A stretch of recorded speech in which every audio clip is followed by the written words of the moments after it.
Can you solve that?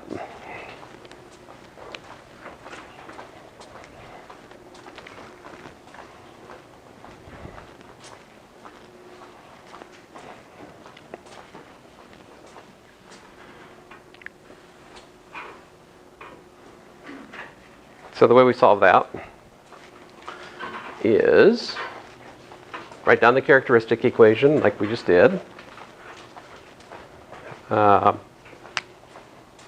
So this gives us, r times r minus 1 minus r plus 1, which, by the way, is r squared minus 2r plus 1, which is just straight up r minus 1 squared, right? So this, on the one hand, gives me y1 is, well, this is r equals to 1, right? Repeated. So I get y1 equals x to the 1, also known as x. How about y2? Well, good for us. We have worked out the second linearly independent solution formula, so we can find y2. So let's do it. y1 is x integral 1 over x squared exponential of what? What's my, so let's take a step back here. We've got a equals to x squared, b is minus x, and c is 1, not that it matters. So I'm supposed to do minus the integral of b over a. So here that's minus x over x squared, apparently, right? What's this give us?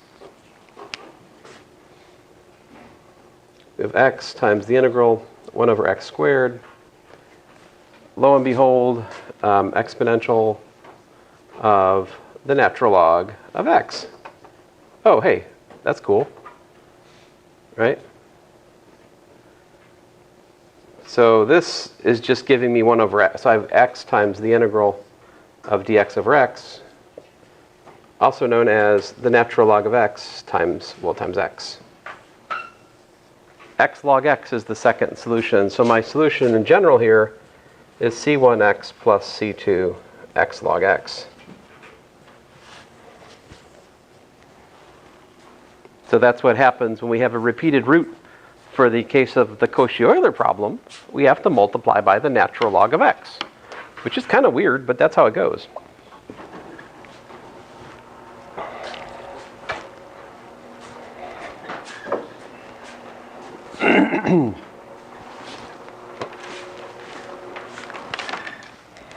All right.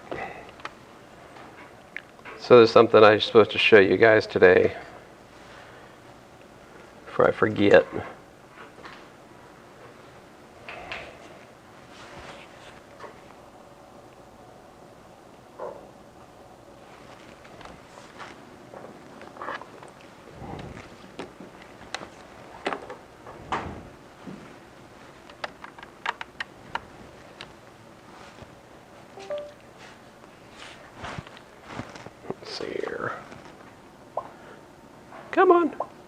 Come on. So here's my section 3.8 on Cauchy Euler problems. We've worked some of these. Example 3.8.2 is the case that we hadn't run into yet.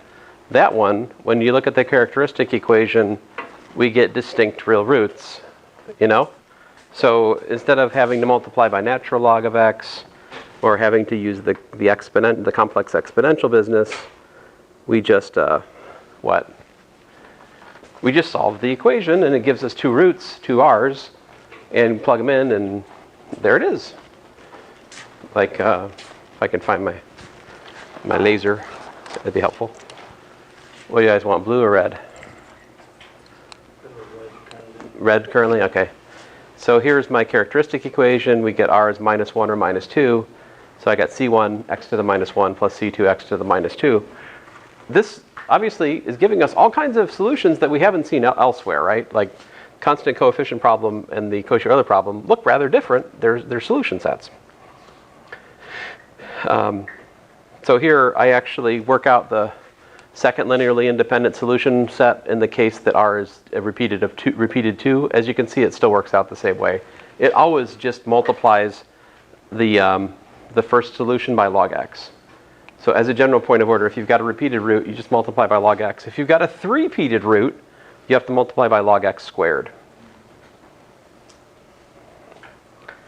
And so over here, I discuss what I was just talking about at the start of this discussion, which is you can rewrite the differential x times the derivative operator. Like x squared d squared can be written as xd squared minus xd, and xd cubed can be x cubed d cubed can be rewritten as the cube of xd minus 3 times xd squared plus 2xd. What this ultimately means is you can take the differential equation that I started with here and rewrite it as a polynomial in the x times d operator, and I make use of that for this example 3.86. So that brings us to applications. We still have like 10 minutes of class, right? But okay, so here we have the spring without damping problem. So m times a is equal to a friction force minus beta v minus kx, right, the spring force. Now if I rewrite that all on one side, I just have a second order constant coefficient differential equation. And so this is the application we have in mind. So there are 3 cases. Overdamping. Overdamping is when you look at the characteristic equation and you end up with 2 real distinct negative solutions. That's overdamped.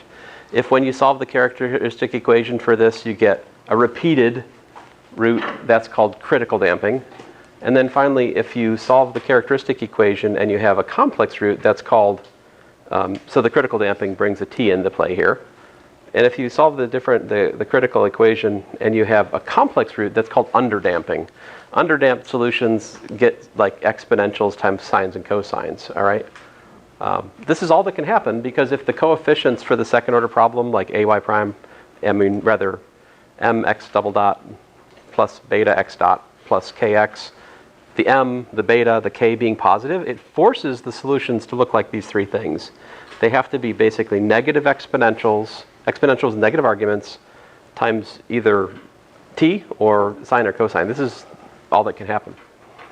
Of course, you can also have the simple harmonic oscillator. If you have no friction term, you're just solving mx double dot plus kx equal to 0.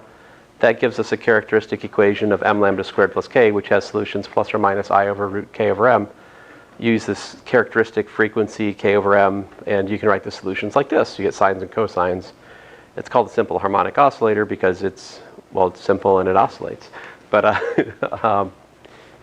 this one, the motion just goes on and on. It doesn't go to 0. If you look at the other solutions I wrote down, they all have motion which goes to 0 because they all have friction. There's obviously an analogy you can make with the RLC circuit. A little short on time, so I'm not going to say anything about that today. I don't think I tested you on it either. Now, the last thing I asked you to watch video-wise was a derivation of what I'm about to show you using a complex technique. So in here, let me back it up here. This problem, 3.911, we have a spring with a mass spring 1, mass 1, and I put a force of 2 cosine t. What happens? Well, something kind of unpleasant happens because this is one of the homogeneous solutions, which means the annihilator method says we have to multiply our naive solution by t, which means that my particular solution has t times cosine, t times sine. I work out the algebra, and the solution in this case, it works out to the boxed equation cosine t plus t sine t. So what happens with this spring without friction? If you keep pulling and pushing on it with this 2 cosine t force, eventually it's got to break, right? So this is what's called pure resonance because the motion's unbounded. You just keep feeding energy, the energy keeps building and building. It's an interesting and much more complicated question. What happens in the underdamped case if we have an underdamped system like this, right? So assume I'm in the underdamped case. Suppose I put a force on it, F naught cosine gamma t. Here's the question. what choice of gamma maximizes the particular solution? It maximizes the response of the system long term. Which choice of gamma makes us have the maximum response of the system? That's an interesting question for engineering, right? And other things, because of course there's an analogous problem with an RLC circuit, right? What frequency gives you the maximum response for an RLC circuit?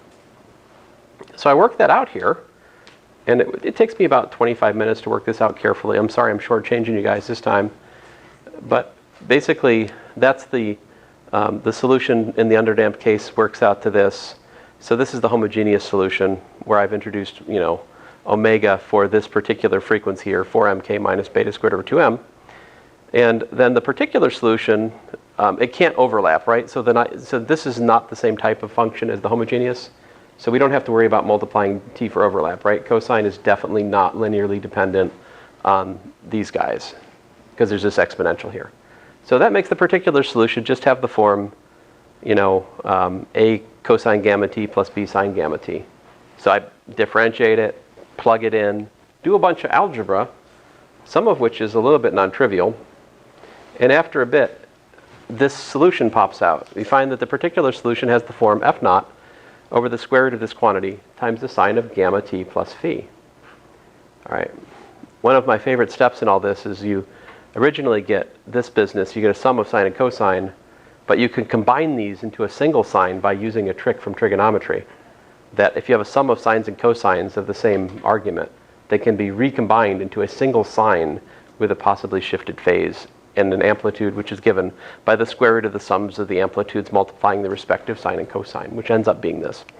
So this is my particular solution in that case. And then the question is, how do you maximize the amplitude?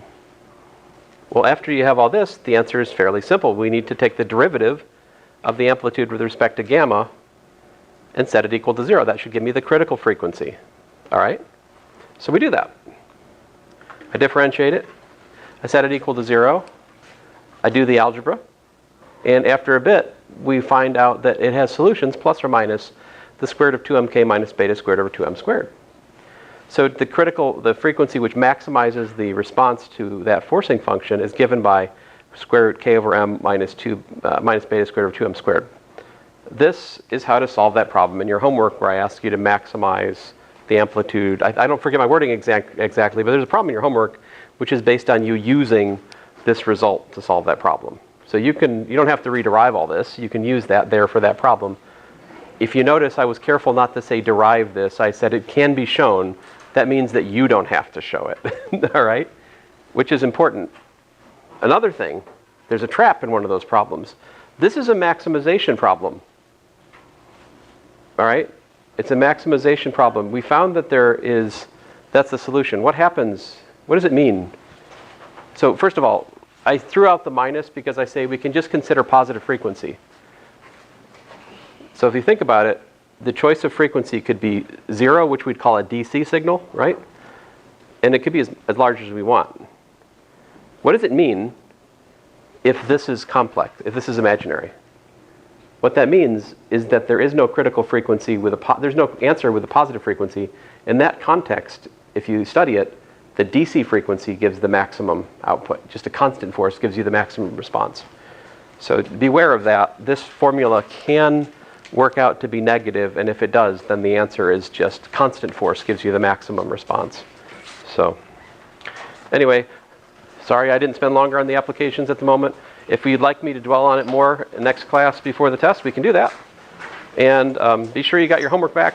Thanks, guys.